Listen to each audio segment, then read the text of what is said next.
Muy buenos días a todos. Bienvenidos a esta conferencia, Los Derechos Humanos en el Sistema de Enjuiciamiento Penal Adversarial. Es una conferencia muy importante. Recuerden ustedes, bueno, los que son abogados, en los últimos años han habido dos reformas muy importantes para todo el sistema jurídico mexicano. Por un lado, los derechos humanos, la reforma constitucional de los derechos humanos, en la que la parte de los gobiernos internacionales entró en juego. Ya no son las llamadas garantías individuales que conocíamos en los primeros 29 artículos, sino de hecho el capítulo, ese primer capítulo de la Constitución cambia su nombre. Y ahora ya no tenemos que tener en la mente el contexto de garantías individuales, sino ahora el contexto de derechos humanos. Pero conjuntamente es muy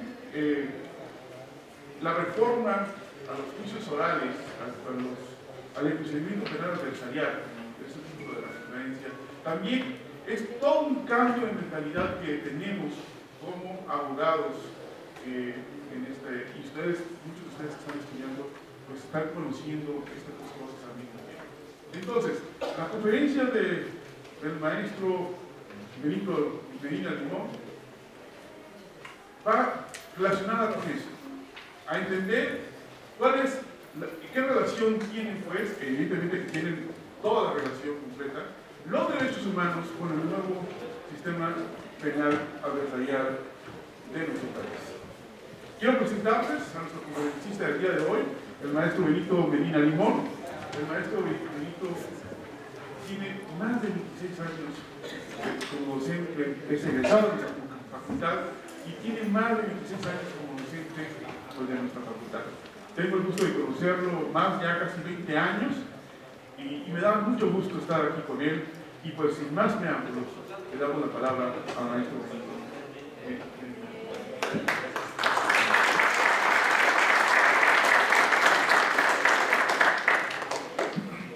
Buenos días a todos.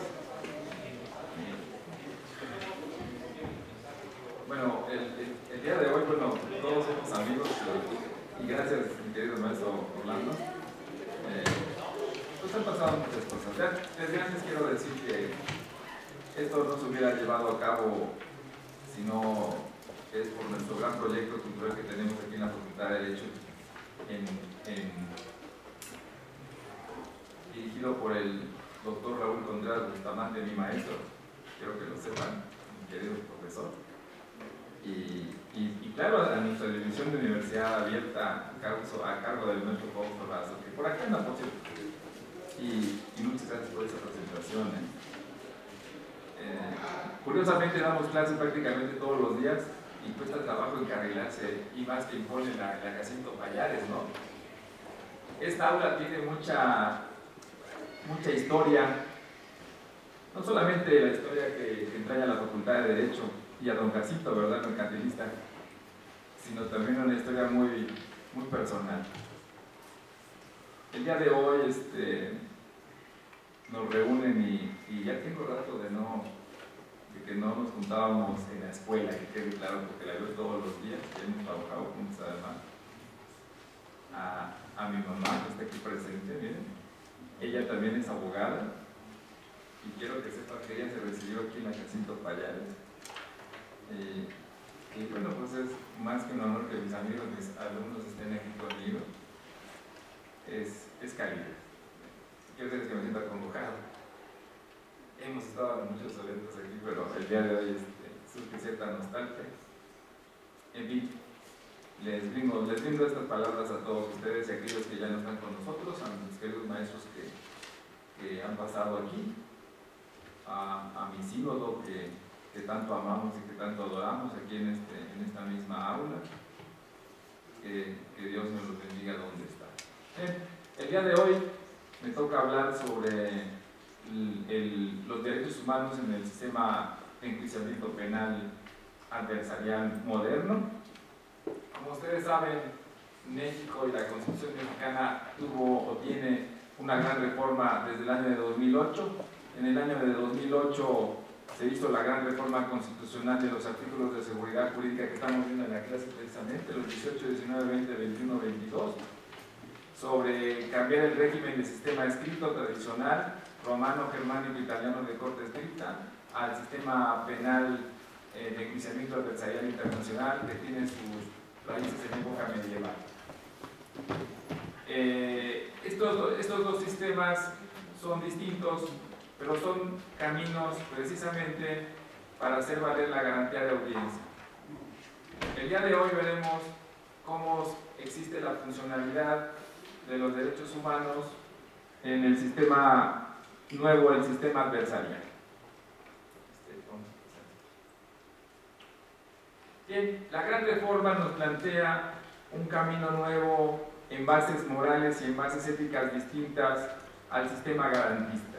Voy a brevemente, porque el tiempo es pequeño, como ustedes saben, son eventos pequeños, simplemente analizar un poquito dogmáticamente las garantías que ya tenemos en el sistema que nosotros le llamamos el sistema garantista y cómo quedó entrelazado en el capítulo primero de Derechos Humanos y Garantías Constitucionales. Bien, aquí tenemos un cuadro que si se alcanza a ver, bueno, esto lo estoy viendo yo en mi curso sobre qué es lo que cambió. Nosotros tenemos vigencia en el sistema positivo hablando de garantías. El sistema garantista significa que tenemos derechos subjetivos públicos para hacerlos valer frente a la autoridad cuando la autoridad con su acto lastima o lesiona la esfera jurídica de nuestras garantías. Pero ¿cómo vienen a entrar los derechos humanos o qué no existían los derechos humanos? Claro que sí, los derechos humanos pueden ser hasta más añejos que el sistema garantista, como ya lo hemos visto. Los derechos humanos siguen siendo esos preceptos morales que implican una universalidad o una obligatoriedad para todos, para todos y por encima de la norma dogmática. Nosotros lo que hicimos en el año de 2011 es hacer nuestra la gran reforma del derecho de los tratados, el llamado sistema convencional, como lo platicaba nuestro Montelongo hace unos momentos. Nosotros emergimos en el capítulo primero de las garantías, hoy de los derechos humanos y las garantías, los derechos humanos supras, que vienen de un ambiente internacional. Pero que quede muy claro, los derechos humanos siempre han estado vigentes. De hecho, otros países en Latinoamérica, como ustedes saben, desde que hicieron suyo el sistema adversarial hace más de 30 o 40 años, como lo fue Argentina, Colombia, casi todo el cono sur ya lo tiene, ellos ya tenían estos derechos humanos en derecho interno. Nosotros, acuérdense que hemos pasado por facetas procesales de cómo hacerlos valer. Vamos, nosotros no tenemos un tribunal propiamente constitucional, pero sí tenemos un tribunal de pleno derecho. Entonces lo que la Corte ha decidido hábilmente es que todos los tribunales se convierten en tribunales de conocimiento de violación de garantías, pero también de violación de derechos humanos. Esto se dice fácil dogmáticamente, pero el problema entra en la consecución cotidiana del trabajo cotidiano, no solamente de aquellos que trabajan en los tribunales, sino de aquellos que también estamos en la relación de suprasubordinación. Cómo hacer valer estos derechos frente a la autoridad y cómo la autoridad los tendría que respetar. Seguimos. Bien, podemos hablar de que existe tal vez alguna diferencia entre derechos humanos y garantías. Bien, la Corte ha señalado diversos aspectos dogmáticos claros en tratándose de abogados exclusivamente. Bien, aquí tenemos un cuadro que nos puede ayudar a clarificar nuestras dudas respecto de una y respecto de la segunda. Bien, tenemos los derechos humanos por un lado y las garantías procesales por el otro. Tenemos que los derechos humanos son inherentes a los seres humanos como personas, ¿se acuerdan? Como hablaba el Código Napoleónico de 1889. Y tenemos un sistema previsto de garantías en un ordenamiento jurídico vigente. Es un derecho positivo mexicano. Cuando hablamos del sistema garantista, garantiza los mínimos derechos que tiene la Constitución, que son evidentemente antecedentes de los derechos humanos. La garantía tiene un derecho procesal autónomo para hacerlo valer frente a la autoridad. Es de ahí que tenemos leyes reglamentarias, como lo hemos de recordar.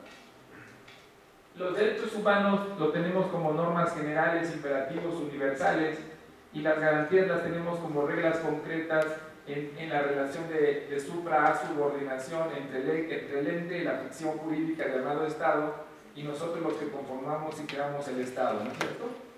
Bien, el ser humano, cuando hablamos de derechos humanos, es en la unidad. El ser humano se traslada con los derechos humanos a donde va. Y nosotros, cuando hablamos del sistema garantista en la relación de supra a subordinación, hablamos del sujeto de imputación de derechos y obligaciones, como hablaban los alemanes o Kelsen, que es la persona que es titular de derechos y obligaciones. Aquí tengo que hacer un breve espacio para señalar que es evidente que solamente esto va a existir en un régimen evidentemente de Estado de Derecho, liberal, porque en otros estados que no son de derecho y que tampoco tienen el reconocimiento de este tipo de garantías o de derechos humanos, es evidente que no van a existir. El gobernado, partimos del punto en que primero nacimos pactando los derechos o las garantías, como la Constitución de 1917, que tenemos un gran pacto social en la creación de estos mínimos derechos llamados garantías, y el llamado punto ser humano de los derechos humanos nace de un pacto universal, de estos imperativos categóricos universales que tienen que ser supra, por encima hasta de las garantías constitucionales. En los derechos humanos no solamente es una legitimación en su creación, en su nacimiento político, sino más allá de lo social, es un imperativo que queremos que sea respaldado por todo el mundo. Evidentemente las garantías nacen, dogmáticamente hablando, como los límites del poder público, ese límite de la autoridad que tiene esta para actuar. ¿Se acuerdan de las garantías de seguridad jurídica, que son los límites que tiene la autoridad? Son las funciones y las competencias que ella tiene, y por lo cual él se limita para molestar a los gobernados en la relación de supra-subordinación. En realidad en esto gira el entorno del trabajo del Estado frente al gobernado o frente a la persona, ¿no es cierto? Trabaja realizando actos de toda autoridad que quieren que se cumplan, que sean coercibles, imperativos, unilaterales. Bien, los derechos humanos, decimos hoy, bajo este imperativo no solamente estatal, sino del mundo, que se tienen que garantizar en su cumplimiento. Y en esto entramos nosotros no solamente en las relaciones de coordinación, de supra-subordinación, sino es una obligatoriedad para todos en las sociedades. Y bueno, en tratándose de garantías, cuando hablamos de garantías, nosotros hablamos evidentemente de la relación de supra-subordinación, volvemos a lo mismo. Cuando el espectro del acto de autoridad, al ejecutarse en perjuicio de tu esfera jurídica de derechos y obligaciones, en la misma Constitución previó en los artículos 105, 106, 107 y siguientes las famosas acciones en contra de los actos de autoridad. En este caso tenemos el medio de control de legalidad y de constitucionalidad de los actos, conocido como el juicio de amparo, de México al mundo. Es un medio de impugnación, juicio extraordinario. Es como se nivela la balanza. Si está cayéndose del lado de la injusticia, nosotros podemos y tenemos la obligación, como derecho a rango de norma supra, de poder ir en contra de esos actos de la autoridad a través del medio extraordinario de impugnación llamado juicio de amparo. Tiene como por objeto restablecer el Estado de Derecho, ¿verdad? Por eso se llama control de garantías. Los derechos humanos con aspiración nunca se debieron suspender. Bueno, esa es la aspiración universal que tenemos hoy, o que siempre debimos haber tenido, versus las garantías técnicas. Las garantías, como ustedes saben, tienen un sistema técnico de implementación por el cual estas mismas se pueden suspender. Nosotros lo vimos en el artículo 29, cuando habla de las pandemias, de los temblores, etcétera, desgracias que le han ocurrido a la humanidad. El Estado, a través de sus autoridades, puede decretar una suspensión temporal de estas garantías. En los estados de guerra, pues es evidente que no solamente se suspenden las garantías, sino también los derechos humanos. Lo que quiero que sepan es que este es un sistema técnico y este va de la esencia del ser humano desde su nacimiento. Es difícil pensar en una fusión de ambos sistemas, porque ambos sistemas parten de una tradición totalmente distinta. México no entró tarde en esta correlación, en esta fusión. Nosotros hemos estado siempre pendientes de ello. Simplemente acuérdense que nuestra tradición romano-germánico-italiana de corte escrita desde la conquista nos hace pensar en que primero empezamos con el sistema garantista procesal. ¿Cómo cohabitarían hoy en el sistema procesal adversarial los derechos humanos y las garantías? En este pequeño punto y con el breve tiempo que tenemos, les diré que tenemos una enorme crítica, no solamente de los abogados postulantes, sino de todos aquellos entes o llamados operadores del sistema que dicen cómo se va a hacer valer el sistema de derechos humanos si nosotros estamos haciendo un sistema predominantemente técnico garantista. Voy a ser un poquito más concreto. Cuando vamos a un tribunal, nosotros hacemos valer una acción. La acción es el camino para hacer valer el derecho. Estamos ayudándonos con nuestros grandes procesalistas tradicionales, ¿no es cierto? Los franceses o los italianos, no sé, Planeón, qué sé yo, que Ovenda.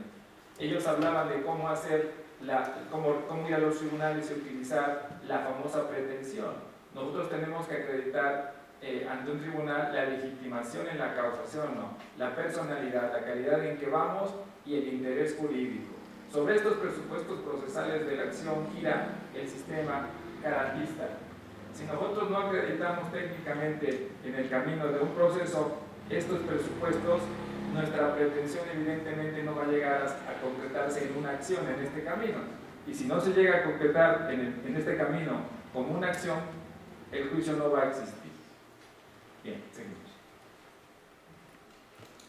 ¿Cómo pensamos que podemos hacer valer en este sistema, en el nuevo sistema que tenemos contenido en las garantías de seguridad jurídica, los derechos humanos con o de la mano de las garantías del procesado? Seguimos. Bueno, cuando hablamos del sistema adversarial nuevo, y quiero decirles que tampoco es el curso del sistema adversarial nuevo porque nos tardamos muchas veces en darlo en la maestría donde lo hemos estado impartiendo, simplemente les diré que en el anterior sistema tenemos una enorme bifurcación en la persecución del delito. Nosotros tenemos lo que se llama como la persecución de la acción penal y la preinstrucción. Bueno, ese sistema no crean que es propio de nosotros, toda Latinoamérica y hasta países después de la época medieval en Europa también lo tuvieron. Ellos ya pasaron y ya superaron estas etapas para llegar a las etapas oralistas que tampoco nunca han caído en desuso. En esto quiero hacer un breve paréntesis porque quiero recordar que no es verdad que el sistema de enjuiciamiento nada más se refiere al sistema penal. No es verdad. El sistema de enjuiciamiento oral tiene una aspiración de cumplimiento en todas las disciplinas del orden del derecho, en el derecho familiar, en el derecho propiamente penal, en el fiscal, en el laboral, en el derecho civil. La aspiración de los poderes judiciales locales y de nuestro Poder Judicial Federal es que se cumpla la oralidad de dichas materias. Simplemente la gran reforma habló de la creación de un código de la materia única como existe en otras partes del mundo o en América, conocido como los códigos únicos. Nosotros, como venimos de la tradición española o romana, nosotros tenemos los libros, ¿verdad?, que son las partidas, los antecedentes de los códigos, por materia. Bueno, todavía les quiero decir que nosotros los abogados que nos gusta un poquito la lectura, todavía vamos al digesto y cosas de ese tipo, porque nuestro derecho existió con esas dos grandes vertientes escritas del derecho público y el derecho privado. Bien, en esta nueva versión, para nosotros, que quede claro, no es una nueva versión en el mundo, ya les platicaba que esto tiene antecedentes de la época medieval, ellos tienen códigos únicos. Nosotros contamos con un código que se llama el Código Nacional de Procedimientos Penales, que va a regir en el ámbito federal exclusivamente para la materia federal. La famosa reforma implica que hagan lo suyo en los estados, esto es, que desaparezcan estas leyes de la materia procesal en los estados y se haga la obligatoriedad de este código único a los estados. De ahí que parta una enorme crítica sobre invalidar o no, o pegarle o no al federalismo. Pues yo siento que en realidad eso no debería ser, porque si cada quien cumple con su tarea, el federalismo vive. El federalismo nada más es la división de funciones y la división de esferas incompetenciales, nada que ver con esto. Sin embargo, este código único sí se transpone a las barreras del Estado y del municipio para ser vigente en esos espacios. Esto, lo que estoy comentando brevemente, este fenómeno jurídico es lo que nos está costando trabajo desde el Abocatio Legis, que por cierto ya se terminó, como ustedes saben, en julio del año pasado. Todos los estados se obligan a tener sistema oral. Es más, En el Distrito Federal estamos ya en la consecución de orales mercantiles, familiares y propiamente los penales, sin tener una ley exactamente de la materia federal que hable de los juicios orales en esas materias. Lo que hicimos, perdón, voy a entrar en ello, yo no me considero procesalista, pero hago mi breve crítica, que fue un poco perverso, porque en el Código de Comercio le aventamos 1 o 2 o 3 artículos nada más para darle la materia de oralidad al Código de Comercio, y así viceversa las demás materias como el Código Civil, y de ahí que le entraron a la materia civil familiar de manera oral. Esto, ¿verdad?, es por la falta de una codificación única de carácter federal. Estamos en ese camino. ¿Quién tiene que cambiar esto? Pues el que hace las leyes, que es el Congreso de la Unión. ¿Cuántas leyes se tienen que cambiar en la transformación del sistema escrito al sistema oral? Más o menos se tienen que invalidar unas 150 leyes locales que van a quedar en codificaciones únicas. ¿Qué les gusta? 5 o 6 leyes únicas. Esto es lo que ya está en comisiones. Quiero decirles que todo esto ya existe en comisiones. Simplemente la dinámica es un poco más lenta. Pero como la famosa reforma obliga a los estados a hacer la suya, hacenlo conducente en sus esferas, ¿verdad? En fin, yo quiero dejarlo hasta ahí en cuanto a la implementación. El tema que nos toca es saber cómo los derechos humanos entran en estas etapas y cómo es que se hacía antes y cómo se preservaban los derechos y las garantías frente al impacto de la utilización de estos medios jurídicos en contra de los particulares.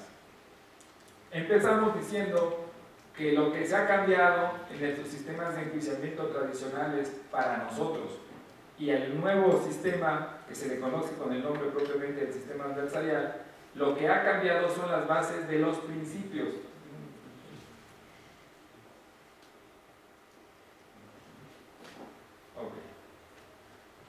Los principios son los cimientos de los sistemas nuevos. Podemos señalar que los principios son los principios de las acciones como tales, ¿verdad? Eso no quiere decir que el sistema tradicional estuviera mal. Yo he viajado por toda la República y muy triste veo que hablan medio mal del sistema escrito. No solamente en mi caso he estado inmerso como abogado, sino también como servidor público, viviendo en el sistema tradicional. El sistema tradicional no está mal o no estaba mal, simplemente son caminos distintos para escuchar a los gobernados. Son sistemas de enjuiciamientos tradicionalistas, ¿verdad?, donde la etapa de inclinar la acción prácticamente era una injerencia unímoda de su señoría en ese enjuiciamiento. Este enjuiciamiento claramente le pasa el sistema de buscar justicia a los particulares. Los particulares se quejaban de que tú no tenías injerencia en los modos de enjuiciar, que el juez enjuiciaba y sacaba unas sentencias muy raras que no nos gustan. Hoy tú vas a guiar el procedimiento y lo vas a hacer como un ente activo, titular de garantías procesales y titular de derechos humanos. Esto lo vas a hacer entre comillas, en sistemas orales, entre comillas, porque nosotros sabemos que el 50% es oral y probablemente más de un 50% no lo es. O más imagínense que hubiera un proceso si no hubiera un expediente, sería de locura. Eso no es cierto. Los medios de impugnación migran a las salas escritas y en video. Ya el mismo video implica que sea un medio, ¿verdad?, de transmisión prácticamente elevado al escrito. Y existen los medios escritos. O sea, no es tan cierto. No veamos esas películas romanas donde hablaban y te juzgaban y se sacaba. Eso no es cierto. Tiene que haber una memoria de estos juicios. Además, la retroalimentación de estos juicios es con el video. ¿Cómo están enseñando los profesores? Pues enseñan viendo videos de los juicios verdaderos, ¿no es cierto? Entonces, quitémosle esa palabra oral. Yo le llamo, como debe de ser, el sistema adversario. Bien, ya habíamos hablado brevemente que en el antiguo sistema teníamos las acciones tasadas y teníamos el monopolio de la acción penal. Solamente el titular de la acción penal podía encuadrar y reunir los elementos del tipo en el camino de su acción que se le conoce con el nombre de averiguación previa. Eso es lo que nosotros conocíamos como las diligencias encaminadas a comprobar el cuerpo del delito y la probable responsabilidad. Por lo menos lo estoy diciendo de memoria como mi maestro me lo enseñó en Derecho Penal, que no lo vi por ahí ahora. No sé si vimos a nuestro maestro, ¿verdad?, al director del Seminario de Derecho Penal, lo acabamos de saludar. Y bueno, así nos lo hicieron aprendernos lo de memoria. Y bueno, cuando trabajábamos ahí en la Procuraduría, pues ya nada más sabías que tú tenías que acreditar en tu averiguación previa los cuerpos del delito y la probable responsabilidad. Y cuando no se podía juntar esa probable responsabilidad y los elementos del tipo en medio, presumíamos que lo había hecho de una manera perversa. Pues lo puedo decir, quizás hace 20 años se lo decía, me hubieran corrido de allí, ¿verdad? Pero bueno, no lo hicieron. En fin. Bueno, a grosso modo podríamos decir, la pregunta clase sería, bueno, ¿y cómo haces valer ahí los derechos humanos? ¿O cómo harías valer las garantías? Bueno, burdamente, nosotros hemos visto hasta en las películas mexicanas que ante la autoridad te lo pregunta. La autoridad te pregunta que si usted conoce sus derechos. Y normalmente la persona que esté inmersa en una investigación o en un tribunal, que fuera, es evidente que él no conoce sus derechos. De ahí que parta la famosa institución de la Defensoría, no solamente la actual, sino la clásica Defensoría, que era defender los intereses y los derechos, ¿verdad?, de todos los demás que están inmersos en un juicio. Pues es evidente que la persona que va a un juicio no conoce sus derechos. Al contrario, él se vence por la instancia. Me refiero a que el ánimo lo vence y él está pensando en lo que le va a suceder, él no está pensando en cómo se va a hacer valer sus derechos, ¿no es cierto? ¿Cómo trabajan las garantías versus los derechos humanos? Dentro de un proceso nosotros tenemos violaciones de legalidad, que son violaciones de forma. Los medios de impugnación a estilo, desde que se creó el juicio de amparo en 1847, nosotros pasamos de los juicios de casación a ver las vías indirectas procesales, como hoy le conocemos en las dos grandes vías técnicas que tenemos en la ley de amparo. Pero no dejamos nada más de trabajar en lo que se conoce como las violaciones de legalidad. Miren, en realidad hoy es nuevo y por lo tanto no lo hemos todavía racionalizado el uso de los derechos humanos. Voy a poner un caso muy concreto, verídico, sin decir los nombres porque creo que eso no sería correcto, pero además se ganó el asunto, así que podría decir. En una indagatoria, normalmente que sin detenido no tenga término, como ustedes lo saben en materia penal, no tiene término, porque el derecho penal y el enjuiciamiento penal, tanto adversarial como tradicional, es el único juicio que camina estando las personas que están imputadas, ¿verdad?, en el juicio. Si las personas que están imputadas no están en el juicio, pues el juicio, ¿qué pasa? Pues nunca va a haber juicio, así de simple. Bien, entonces, la diferencia, me la comentan hoy, no sé, en el Poder Judicial, donde estamos en la clase, ¿cuál sería la diferencia entre el sistema anterior de amparo versus los derechos humanos y el proceso versus garantías? Y fíjense, para explicarlo concretamente, yo siento que lo explico de una manera clara, y si no, háganmelo saber. Cuando nosotros vamos en un amparo técnico por violaciones procesales, creo que aquí tenemos abogados, lo que va a pasar es que el juzgador va a entrar a analizar los conceptos de violación versus la violación en sí misma de garantías procesales. Las garantías procesales es el seguimiento eficaz, ¿verdad?, dentro de las etapas procesales de los actos de autoridad que lesionan o pueden o no lesionar su esfera jurídica de derechos y obligaciones dentro del proceso. De ahí que tengamos que distinguir lo que es la garantía en sí misma del derecho subjetivo, que es el derecho de acción, el derecho procesal. Me voy a echar para atrás un poquito y señalar que lo que está pasando y lo que ha pasado ancestralmente es que la Corte, a través de sus tribunales, ¿verdad?, repone violaciones intermedias. Las violaciones intermedias se purgan con los medios de impugnación, aún siendo un medio de impugnación extraordinario. Y además, la misma ley de amparo señala cómo se van a interponer esos medios de impugnación extraordinarios para que la Corte, a través de sus juzgados, sus juzgadores, los colegiados y los juzgados de distrito, puedan revisar esos conceptos de violación. Y para muchos es bien conocido que hablamos de la operación de eficacia procesal, que sean operantes, que sean fundados. Lo contrario es que sean inoperantes y que sean infundados. Este es el trabajo que se hace o que hemos hecho en el Poder Judicial. ¿Estamos de acuerdo?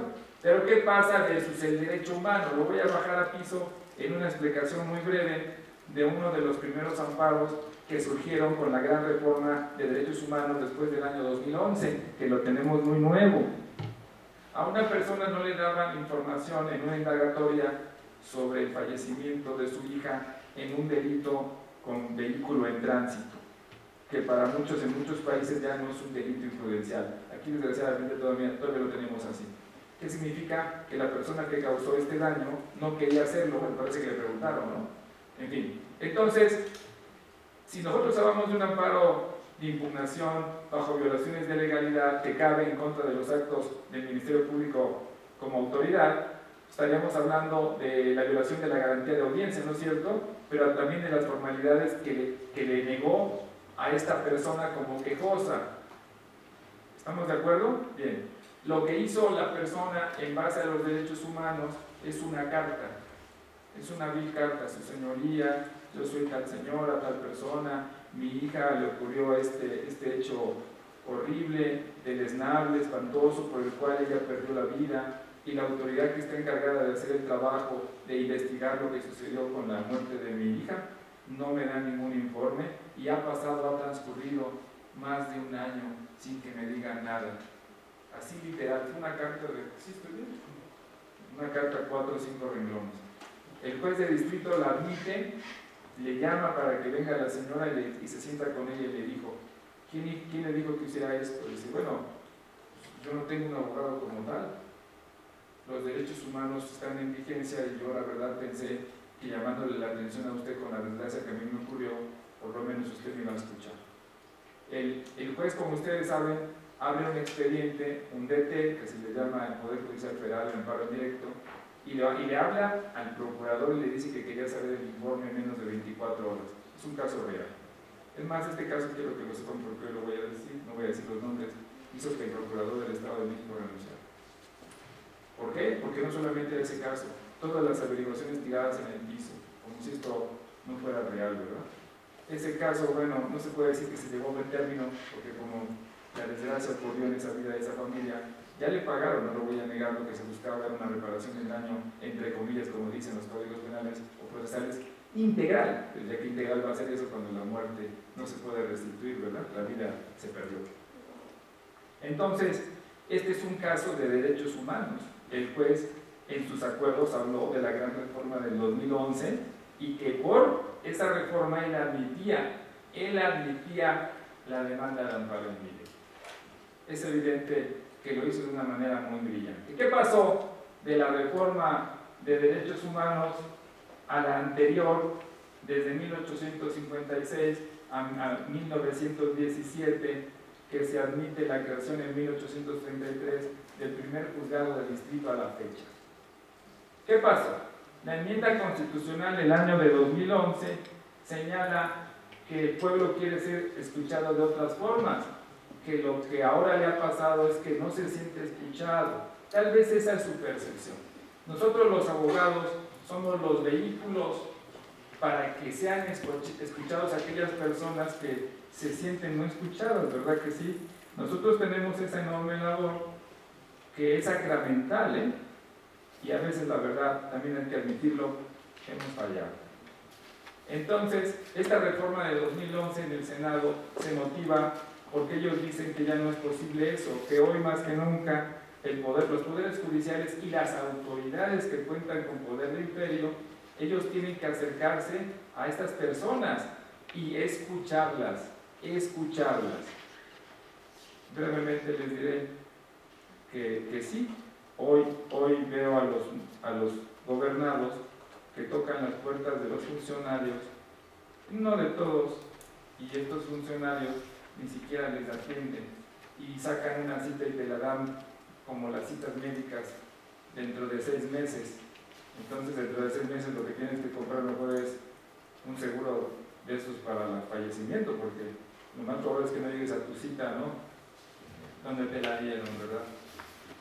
Entonces, ahora le obliga a toda autoridad de los 3 poderes que conozca de una violación de derechos humanos a anunciarla y a proveer conforme a derecho. De lo que acabo de señalar, ya hizo acuerdo la Corte. Y mucho cuidado, esto ha hecho que a muchas autoridades se les quite el trabajo. Por primera vez tenemos presidentes municipales, 6 presidentes llevamos en el haber, por haber incumplido ejecutorias de cumplimiento de juicios en base a derechos humanos. Acuérdense que también se cambió en el 105, perdón, en el 107, la manera de ejecutar a las autoridades. Ahora ya no te van a andar preguntando. Si este no la cumple, le quitamos su categoría de servidor público y el superior jerárquico la tiene que cumplir. Y así estamos, afortunadamente. No va tan rápido como quisiéramos en esa relación de autoridad versus gobernado, versus derechos humanos y versus garantías procesales. Pero pues allí vamos. Afortunadamente cada vez hay más jóvenes conscientes de esto, y a ustedes, a los jóvenes que van a salir ya egresados de aquí siendo abogados, pues ya les va a tocar el sistema adversarial. Aquellos que piensan que van a ir a un tribunal a hacer una novela y a señalarle al juez cuando les dé el uso de la voz, tienen el uso de la voz, querido y nuevo abogado, nuevecito, así con su corbata nuevecito. Y va a empezar ese joven a decir: su señoría, muchas gracias, le mando un abrazo a su familia y a usted. Dicen que estoy aquí, todo empezó cuando entré a la Facultad de Derecho hace 5 años. Ya todo se está grabando, todo se está grabando. Y ese momento en que me defendí, mírenlo, su carita, con esa carita no puede ser culpable de nada, ¿verdad que no? O sea, y van con eso, o sea, van con esa idea de que así son los juicios tipo Cantinflas.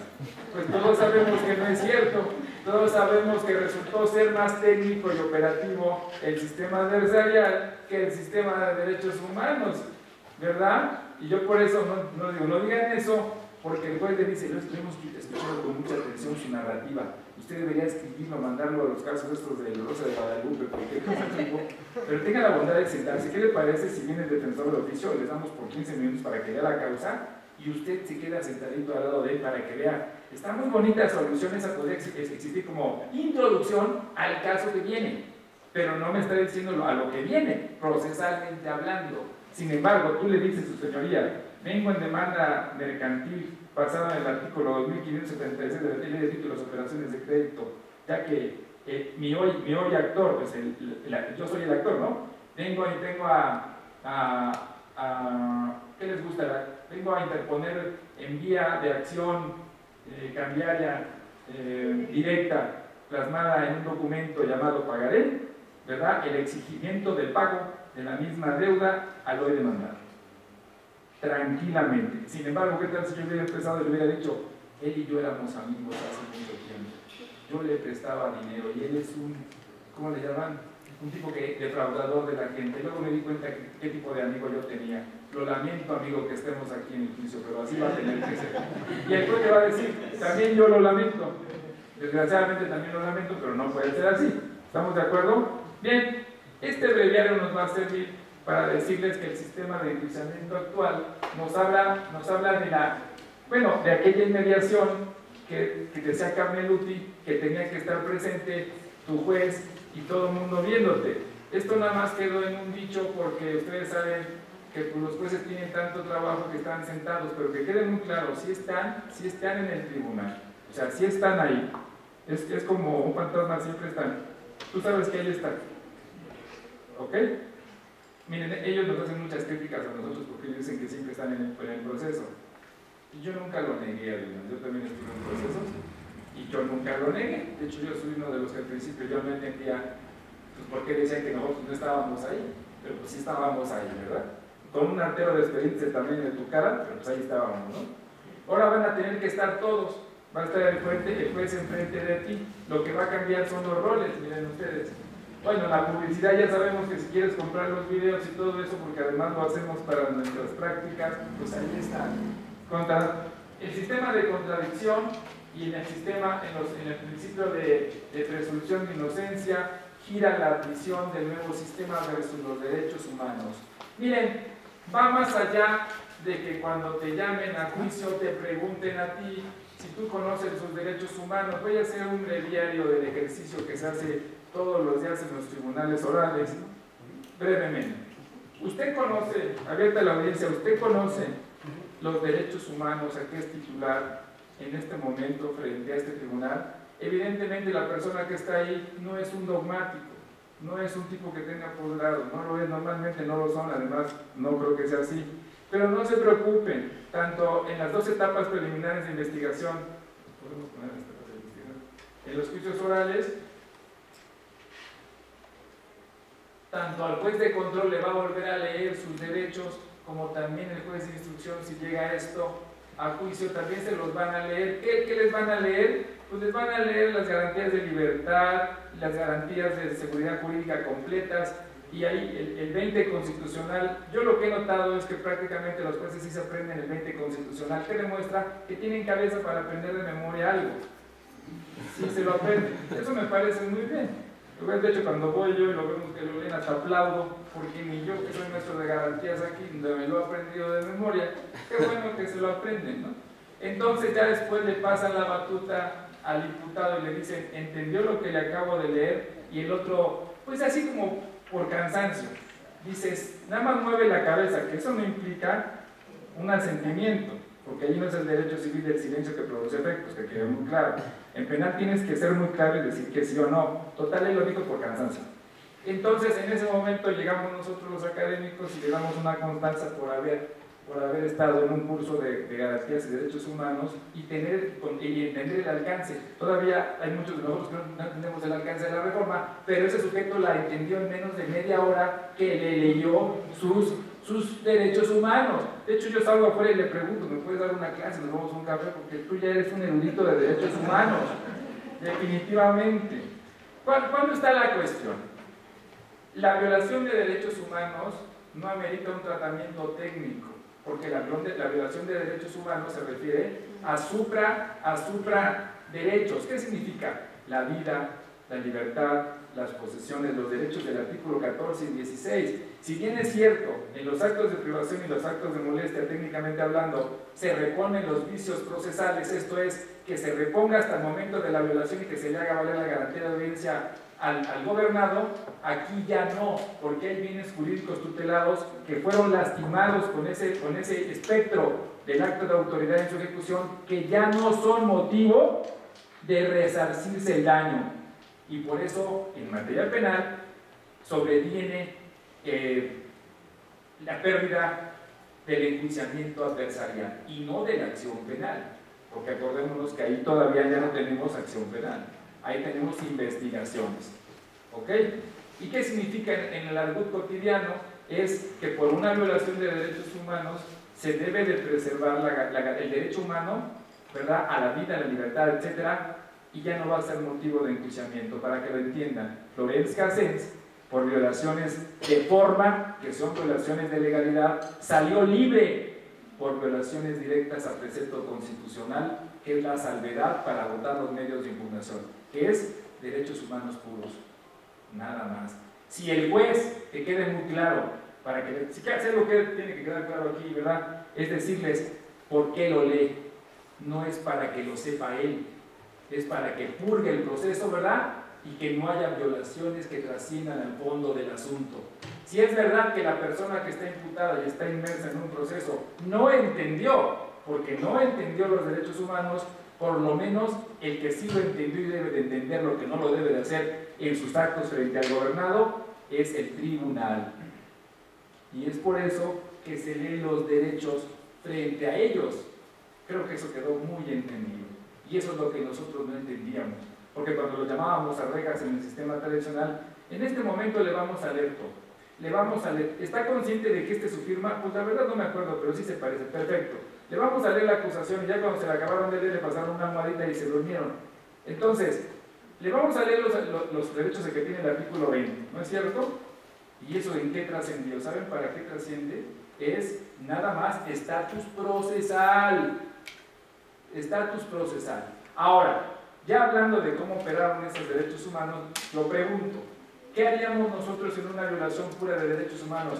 ¿Existe medio de impugnación? El amparo indirecto también se modificó para señalar que procede contra violaciones, así lo dice, procedimiento oral, en las audiencias orales. ¿Ah? ¿A qué se refiere? Cuando te lastiman derechos fundamentales. A mí no me gustó cómo me escuchó su señoría, a pesar de que él me dijo que si yo entendía las garantías procesales, yo no soy abogado, yo no las entendí, yo no sabía que podía hablar y por lo tanto yo no hablé, y esa fue la etapa en donde yo perdí alegatos que pueden sí trascender al fondo del asunto. perfecto, es una violación de fondo de derechos humanos, que lo escuchen otra vez. Pero el juez, pero sí le di sus derechos humanos, sí, pero no conocía alcance. El sujeto no es perito en la materia. Va, se regresa y vamos a volver a que le lean sus derechos humanos. Por eso las audiencias orales son muy sacramentales y duran horas y horas y horas. ¿Se ha habido una corte de 9 horas? 9 horas leyendo todo eso. Más imagínense, cuando ya acabaron las 9 horas, tuvimos que aplaudir porque la persona que leyó se lo sabía todo sin falta de ortografía, literal. Y de ahí hacer un libro, ya saben que es famoso. Bueno, este es el sistema a donde en cada etapa se van a leer los derechos humanos. Se van a volver a leer y además no se le va a prejuzgar. En el sistema tradicional ya te prejuzgaban como culpable, no te llamaban probable, responsable y después procesado e indiciado. ¿Para qué quieres un juicio si desde el principio del juicio ya te llamaban probable, responsable? Como quien dice, tú ya eras culpable desde el principio. Ahora partimos desde el principio de que somos inocentes. El problema no es que partamos nosotros como alumnos o como académicos de que somos inocentes. El problema está que la autoridad lo entienda. El que te llama, que entienda que tú eres inocente. Es ahí el parteaguas, ¿verdad que sí? Yo lo veo todos los días y yo pienso que ahí debe de partir. Bien, en todas estas etapas se hace valedero eso. Bien, ya la Corte dijo, el sistema convencional, tú también tienes que verlo, tú también tienes que ver violaciones de preceptos de derechos humanos, so pena de que tú no, habiendo una violación y no lo hayas anunciado y no hayas hecho algo para purgar ese vicio, la autoridad tiene que ser destituida. La ilegal detención, el mal manejo de las pruebas en los juicios. Hay una que me duele todos los días y que ocurre todos los días y que desgraciadamente no se salva, pues los orales, los procedimientos orales son la ilegal notificación, perdón, porque no debe llamarse así, es el ilegal emplazamiento, que la palabra emplazamiento va más allá de una notificación, es cabeza de procedimiento y normalmente es ahí donde se encuentran los vicios procesales. Es una desgracia, pero eso no lo podemos sacar porque de todas maneras todavía existe lo que se conoce como la primera, la cabeza, ¿verdad?, del procedimiento, que es el emplazamiento. Y después, por si fuera poco, se admiten las notificaciones en los adversariales, en el sistema oral, en internet. Bien, vía electrónica, nada más imagínense qué violaciones va a haber ahí. Ya te mandé el mail para que vayas a la audiencia, ¿no es cierto? Pero está bien ahora porque si tú no llevas a tu imputado, hasta el abogado va a dar a la cárcel. Eso me parece muy bien porque cambiaban de abogados como calcetines y ahora el abogado tiene su obligatoriedad máxima ante el tribunal. Eso me parece súper bien. Como pueden ver, el cumplimiento en la ejecución de derechos humanos es muy amplio y es por materia. Tenemos derechos humanos fiscales, tenemos derechos humanos en materia penal y en cada materia tenemos 5,000 tratados, algunos abreviados. Esto se tiene que compaginar con un curso que se le llama Derecho de los Tratados, que hasta donde yo sé se da en el Poder Judicial Federal. Yo pienso que eso se debería dar de licenciatura. Es cómo elevar la violación del derecho del tratado en la norma en un medio de impugnación. Ahora lo que hacen los abogados es nada más agarrar el 2011, perdón, los derechos humanos, en el capítulo primero, a decir, se me violan todos los derechos humanos por el hecho de que él lo diga y por la simple alusión. Eso no puede ser posible. Tú tienes que reunir las características fáciles que habla la lógica jurídica, que son el qué, cómo y para qué. Te va a prevenir el juez y te va a decir, perfecto, tú me dices que un derecho fundamental conjuntado en un derecho procesal y un derecho sustantivo que hoy se eleva a rango constitucional llamado derecho humano, se te viola en tu perjuicio. Dime cómo, qué es el derecho humano que se te está violando y cuándo fue, ¿verdad? Porque la alusión simple de aventarlo al aire, pues eso nada más va a traer una chicana, que eran las famosas chiquinas para hacer tiempo. Y eso es lo que está pasando en los tribunales, ¿verdad, licenciado? Él y yo lo hacemos todos los días. Y lo que vemos, ¿verdad?, es que la gente avienta esas alusiones a lo loco, pero afortunadamente el tribunal ya ha sido muy abogado. Ah, perfecto, usted dice que no le escuchamos, pues dígame en qué parte y concretamente cuál fue el derecho que usted piensa que se le anuló. Ya cuando se les dice eso, pues fueron todos, su señoría, no, no van a ser todos, si estamos a la mitad del juicio y si yo hago eso, esto se va a caer, estamos de acuerdo. Estamos en pañales en la alusión de violaciones de derechos humanos. Y cuando no queremos usar la violación de derechos humanos, nos vamos al primer amor, que es la garantía procesal, que es el derecho humano, que más o menos la manejamos, ¿no es cierto? Es la inexacta aplicación de la ley al caso en concreto, que es en el acto procesal. Si el auto no está fundado y motivado conforme a los sustantivos Y los adjetivos y las normas supra ni siquiera le hizo valer el juzgador en el auto admisorio, qué sé yo, o en el auto que desecha la demanda, sí te puede decir al medio de impugnación extraordinario que es el amparo indirecto para no votar el medio de impugnación intermedio por violación directa al precepto constitucional. Y es lo que están haciendo todos los días y se van a ese medio, ¿verdad? Y se los desechan, pero bonito. ¿Por qué? Porque hoy tenemos el sistema de derechos humanos donde obliga a la autoridad a ya no pasar por alto los derechos humanos cuando él sabe que hay una notoria, el juzgador, una notoria violación de derechos humanos. Bien, como pueden ver, esto es para muy largo, el espacio es muy pequeño. Yo quisiera todavía robar un poco de tiempo, unos minutitos nada más. Quiero decirles que sí, en verdad estamos en pañales, pero si yo tengo algo que pedir, es pedirles a ustedes, que ustedes son nuevos en esto, que no lo permitan. Que cuando estén frente a autoridad, o sean ustedes autoridad, no lo hagan, no lo vulneren. En esta facultad de derecho se les enseña a respetar los derechos ajenos y los derechos de nosotros. En esta facultad de derecho no cabe la corrupción, ¿verdad? Cabe, sí, la exigencia y el cumplimiento de los derechos humanos. Hoy, créanmelo, que muchos de ellos, que muchas de esas personas que no respetaron los derechos humanos están en la cárcel. Puedo decir hasta los nombres, ustedes ya los han visto en la televisión. Por otro lado, en la memoria de mis maestros, y bueno, en mi recuerdo de mi aula, donde también di clase de Derecho Mercantil, por cierto, tomamos clase aquí con el maestro Ricardo García Villalobos, en la Jacinto Payares. Y también di clase yo alguna vez de práctica de amparo artículo en esta misma aula. En fin, todo este material que tengo se les va a hacer llegar cuando quieran, lo voy a mandar al correo de la Universidad Abierta, ¿no? Quisiera darle gracias a todos aquellos que cumplieron con este deseo, este sueño, a mi maestro Montelongo, a mi maestro Fausto Razo, a mi maestra Antonia que está por allá, y claro, a nuestro querido señor director, a quien saludaré en la semana. Muchas gracias. Es un honor estar en su casa.